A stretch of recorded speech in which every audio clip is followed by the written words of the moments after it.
അപകടത്തിൻ്റെ അപ്ഡേഷനെ കുറിച്ച് സീരിയസ് മാറ്ററാണത്. അതായത് ഒരു സ്റ്റേജ് കാരിയർ ബസ് എന്നുള്ള നിലയ്ക്ക് അത് ഓവർ സ്പീഡ് പോയി എന്നാണ് പ്രാഥമികമായിട്ടുള്ള അന്വേഷണത്തിൽ കാണുന്നത്.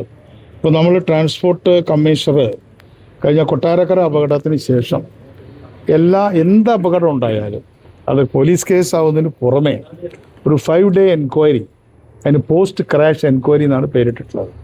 വിത്തിൻ 5 days ഒരു എൻക്വയറി കണ്ടക്ട് ചെയ്യും. ഓക്കെ, അപ്പോൾ അത് നടന്നുകൊണ്ടിരിക്കുകയാണ്. അത് വളരെ ദൗർഭാഗ്യകരമായിട്ടുള്ളൊരു സംഭവമായി പോയി. നിങ്ങൾ വീഡിയോ കണ്ടല്ലോ, എല്ലാവരും വീഡിയോ കണ്ടല്ലോ. അപ്പോൾ വീഡിയോ കാണുമ്പോൾ തന്നെ നമുക്കറിയാമല്ലോ അതിലത്തെ പ്രോബ്ലംസ് അറിയാൻ പറ്റും. എന്തായാലും അതിനെ ആവർത്തിക്കരുത്. ഇന്നിപ്പോൾ ഇവിടുത്തെ RTO മലപ്പുറവും തൃശ്ശൂരും ഉള്ള RTOയോട് തന്നെ കണ്ടിരുന്നു.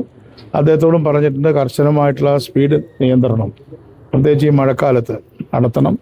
അതേപോലെ സ്റ്റേജ് കാരിയർക്കെല്ലാം ഗവർണർമാരുണ്ടെന്നാണ് വകുപ്പ്.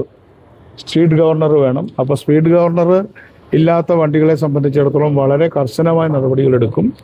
ഇപ്പോൾ ഈ ഹൈവേയിൽ സ്പീഡ് കൂട്ടാമെന്നുള്ളതിൻ്റെ പേരിൽ അവർ പലപ്പോഴും ഹൈവേ കൂടെ അങ്ങ് പോവുകയാണ്, താഴെയുള്ള റോഡിൽ കൂടെ പോകുന്നില്ല. അപ്പോൾ അതിനെ സംബന്ധിച്ച് നമുക്കൊരു ഡിസിഷൻ ആവശ്യമുണ്ട്.